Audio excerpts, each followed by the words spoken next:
ലോകത്ത് എവിടെ പോയാലും ആ ഉമ്മ തരുന്ന സ്നേഹത്തിന്റെ അപ്പുറം സ്നേഹം തരാൻ ഈ ലോകത്ത് ഒരാളെ കൊണ്ടും കഴിയില്ല. എന്റെ പ്രിയപ്പെട്ടവരെ, ഉമ്മാന്റെ കാൽ ചുവട്ടിൽ കൈകൊണ്ട് പിടിക്കണം, ഉമ്മാന്റെ കാലിനടിയിൽ ചുംബിക്കണം. അതാ സ്വർഗം. അതുകൊണ്ട് പോ മനുഷ്യ, നിന്റെ ഉമ്മയുടെയും ഉപ്പയുടെയും കാല് പിടിച്ചിട്ട് പൊരുത്തം ചോദിച്ചോ, ഇല്ലെങ്കിൽ നിനക്ക് രക്ഷയില്ല. എന്റെ പെങ്ങളോട് പറയുന്ന, നിനക്കുന്ന മക്കളും ഭർത്താവും മതിയില്ലേ?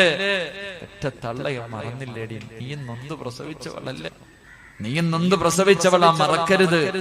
അള്ളാഹുവിന്റെ പ്രവാചകൻ സല്ലല്ലാഹു അലൈഹി വസല്ലമ തങ്ങൾ പറഞ്ഞു, മാതാപിതാക്കളെ വേദനിപ്പിച്ച മക്കൾക്ക് അള്ളാഹു കൊടുക്കുന്ന മൂന്നാമത്തെ ശിക്ഷ, നിങ്ങൾ ആരെങ്കിലും കൈവക്കിയിട്ടുണ്ടോ?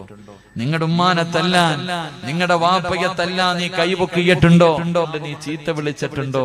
നിന്റെ മാതാപിതാക്കളുടെ മനസ്സിന് വേദനയുണ്ടാക്കുന്ന എന്തെങ്കിലും നിന്റെ നാവ് കൊണ്ട് നീ പറഞ്ഞിട്ടുണ്ടെങ്കിൽ മരിക്കുന്നതിന് മുമ്പ് നിന്റെ മക്കളും അത് തന്നെ ചെയ്യുമെന്ന് നബി മുഹമ്മദ് മുസ്തഫ.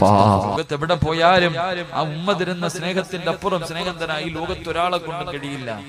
എന്റെ പ്രിയപ്പെട്ടവരെ, ഉമ്മാന്റെ കാൽ ചുവട്ടിൽ കൈകൊണ്ട് പിടിക്കണം, ഉമ്മാന്റെ കാലിനടിയിൽ ചുംബിക്കണം. അതാ സ്വർഗം. അതുകൊണ്ട് പോ മനുഷ്യ, നിന്റെ ഉമ്മയുടെയും ഉപ്പയുടെയും കാല് പിടിച്ചിട്ട് പൊരുത്തം ചോദിച്ചോ, ഇല്ലെങ്കിൽ നിനക്ക് രക്ഷയില്ല. എന്റെ പെങ്ങളോട് പറയുന്ന, നിനക്കുന്ന മക്കളും ഭർത്താവും മതിയില്ലേ? ഒറ്റ തള്ളയെ മറന്നില്ലേടി, നീ നൊന്ത് പ്രസവിച്ചവളല്ലേ, നീ നൊന്ത് പ്രസവിച്ചവളാ, മറക്കരുത്. അള്ളാഹുവിന്റെ പ്രവാചകൻ സല്ലല്ലാഹു അലൈഹി വസല്ലമ തങ്ങൾ പറഞ്ഞു, മാതാപിതാക്കളെ വേദനിപ്പിച്ച മക്കൾക്ക് അള്ളാഹു